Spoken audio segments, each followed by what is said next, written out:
Hello everyone! Welcome back to my channel. This is Aritime Biliser Jr. from Grade 12 STEM Banzon. And today, I'll be sharing a story review na siguradong huhuli agad na attention nyo. Isang kwento na puno ng misteryoso, suspense at mga pangyayaring hindi mo agad maiintindihan. Ang pamagat na ito ay Stay Awake Agatha by Sierra Sleeper. Kung mahilig kayo sa stories na may kakaibang atmos twist at nakakakuryosong plot twist, this review is definitely for you. Kaya wag na natin itong patagalin pa. Let's dive right in. Ang kwento na ito ay umiikot kay Agatha, isang estudyanteng unti-unting nabubulagan sa nangyayari sa buhay niya dahil sa labis na puyat, pagod at mga pangyayaring hindi niya maipaliwanag. Isipin mo, sa tuwing nagigising siya, may mga nagbabago. Minsan maliit lang, tulad ng gamit na nasa ibang pwesto, pero minsan mas malaki, tulad ng mga taong nagsasabing may ginawa raw siya na hindi niya naman maalala. Unti-unti niyang napapansin na parang lumalabo ang linya sa pagitan ng totoo at hindi. At dito na nagsisimula ang takbo ng ating kwento. Habang tumatagal, napapansin ng mga tao sa paligid niya ang kakaibang kilos niya. Hindi dahil sa dramatic siya, pero dahil obvious na pagod siya. Sa school, may mga klase na nagtataka kung bakit niya inuulit ang mga bagay na sinabi raw niya kahapon. Teachers talk to her like she had conversation with them that she cannot remember. And worst of all, may mga araw na parang nagising siyang ibang tao.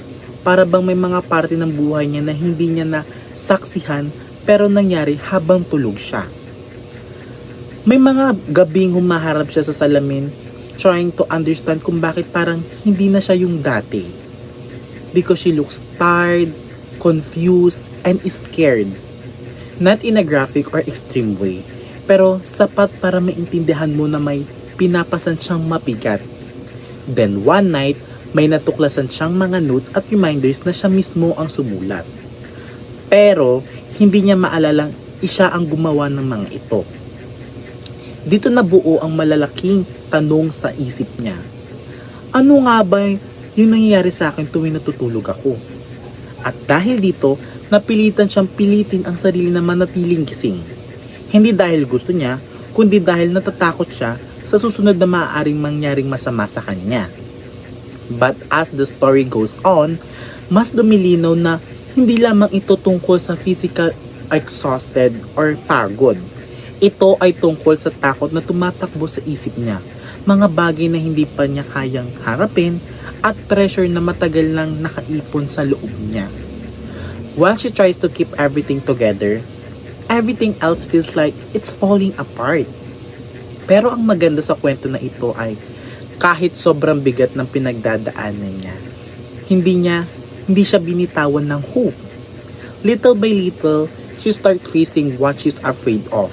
She learns how to pose. She tries to understand what's happening inside her. And kahit hindi niya agad nakukuha lahat ng sagot, nakikita mo agad yung courage niya. Yung courage na hindi lagi malakas ang dating, pero tahimik, steady at totoo.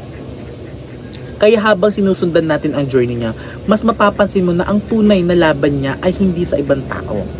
Hindi sa kakaibang pangyayari, kundi sa loob niya.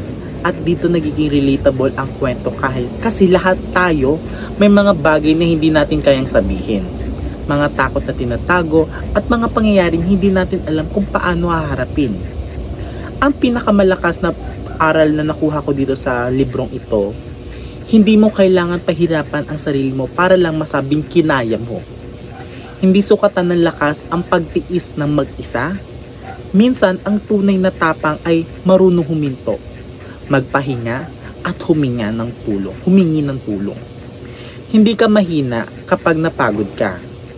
Tao ka at hindi ka nag-iisa. Sa journey ni Agatha, makikita mo na ang unti-unting pagharap sa katotohanan kahit nakakatakot ay mas malakas kaysa sa pagtakbo palayo rito. At minsan, ang pinakamagandang simula ay nangangailangan sa isang simpleng pag-amin. Kailangan ko ng pahinga, kailangan ko ng tulong. That's all. Thank you so much for watching my review of Stay Awake Agatha. Sana nagustuhan nyo ang aking kwentong ibinahagi ko today. At sana may napulot rin kayong aral na pwedeng magsilbing paalala sa inyo. If nag-enjoy kayo, please don't forget to like, comment, and subscribe. I-share nyo na rin ito sa mga kaibigan nyo mahilig sa stories na may lalim, may suspense, at may pag-aaral na tumatama diretso sa puso. This has been your book review for today. Stay curious, stay kind, and always take care of yourself.